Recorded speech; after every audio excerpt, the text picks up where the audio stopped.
Amis internautes, salam alaikum. Veuillez vous abonner sur votre chaîne Dakar Plus et n'oubliez pas d'activer la cloche de notification. Vous aurez des informations en temps réel ici au Sénégal et à l'extérieur. salaamaaleykum mbokk internet yi comme ni ngeen ko gisee ñu ngi fii nga xam moom mooy cimetière bu Yoff bi assisté woon enterrement suñu maam Gorgui Ndiaye ñu ñaan yàlla yërëm ko xaare ko aljana waaye ñu fekk fi jëwriñ Ndiassé d'abord dañ koy nuyu bàyyi ko mu nuyoo ak yéen mbokk internet yi jëwriñ ñu ngi lay ziar. ñoo ngi leen di fay ñoo ngi leen di nuyu bon ñoo ngi leen di aussi di jaale maam Gorgui xamante ni patrimoine culturel et sportif la woon pour Médina ak pour Sénégal yëpp daal donc du waa Médina ñoo ñàkk du waa Fass ñoo ñàkk mais Sénégal yëpp ñoo ñàkk quoi ak surtout amateur lamb yi ñëpp ñàkk daal. sa relation ak maam Gorgui est-ce que mën nga ñu si ñëwal. bon comme ni ma la ko waxee maam Gorgui patrimoine culturel la ak sportif bu Médina ak Fass ak Gueule Tapée symbole la donc sur l'éducation donc au-delà de cela doomam bu góor ñu ñoo bokk sëriñ ñoo bokk daara ñoo bokk wasila donc chaque année këram dañ fa daan def préparation màggal safar donc daan nañ ko organiser foofu et puis daan nañu amoon nañu relation yu bien quoi donc symbole la woon foofu quoi vraiment. démb amoon ay manifestation yu amoon ci dëkk bi fu nekk di taal. ginnaaw bi mu génnee àddina ñuy jot ay ni lacrymogènes yi ñoo ko mujjee fal ba mu ñàkk bakkanam naam feebaroon na. yow nga nekk koo xamante ni da ngay décrypter li nga xamante ne moom mooy information politique bi ci réew mi. di jàngat information boobu nga xam ne jot nañ ko ci maam Gorgui ak li xew démb ban jàngat nga ñu ko mën a defal.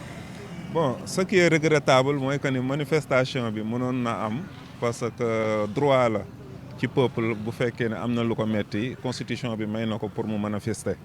te normalement dañ ko waroon yëgle rek ñu autoriser ko encadrer ko donc bal mënoon na bañ a tàkk tamit sagar xeeñ donc je pense que c'est de l'injustice ñu jàpp population bi di leen maate heure boo xamante ne am nañ lu leen metti ñu wax la ñu bëgg ko exprimer du ñu am fu ñu ko exprimer loolu moom dictature la illégalité la et violer constitution bi la quoi. donc on regrette beaucoup parce que fitna kenn du ko rey fitna kenn du ko yee léegi nag problème bi mooy bon ñun dañu jàpp ni c'est l'État qui est responsable et le préfet parce que tamit loo xamante ne droit citoyen yi la bu fekkee ni da nga leen ko privé ba pare wëlbatiku moo am ay jàmmaarloo ba mu jur ay nit di décédé parce que place de l'Obélisque tamit foofu il faut que ñu xam ni ay nit ñoo fa dëkk quoi ci quartier populaire moo ko wër. donc te bu fekkee ni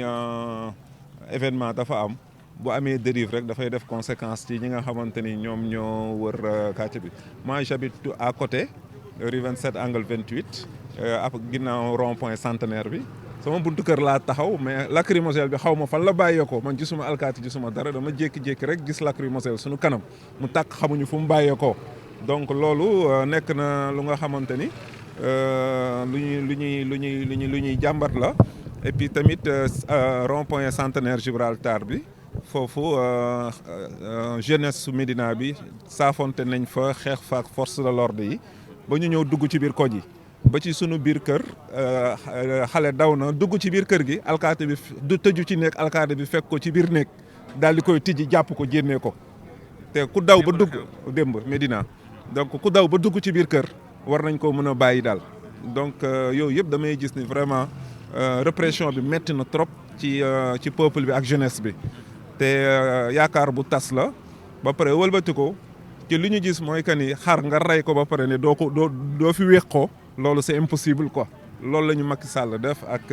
l'État quoi instant suñu toll nii privé nañ ñu sunu droit ba pare wëlbati ko ne duñ ko fi jàmbatee loolu amul fenn ci àdduna quoi. à part maam Gorgui am na noté nañ 2 pertes humaines ñu leen di ñaanal aussi yàlla yërëm leen fële ca Saint-Louis ak ki nga xamante ni moo dëkk Pikine ginnaaw raay loolu aussi ban jàngat nga ciy def.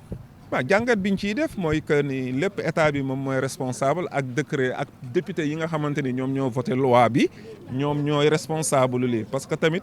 bu fekkee ni député yi dañ sont représentants du peuple ñuy voté foofu ay loi yoo xamante ni c'est contre l'intérêt du peuple donc ñoom ñooy ñi nga xamante ni ñoom ñooy responsable yi mais comme c'est la majeure partie sont des corrompus donc nii rek la mën a demee quoi parce que député yi nekk foofu sàmmuñu intérêt askan wi li ñuy sàmm mooy seen intérêt personnel. parce que xam nañ ni élection bu amee pouvoir bi bu daanoo dañuy dem directement sur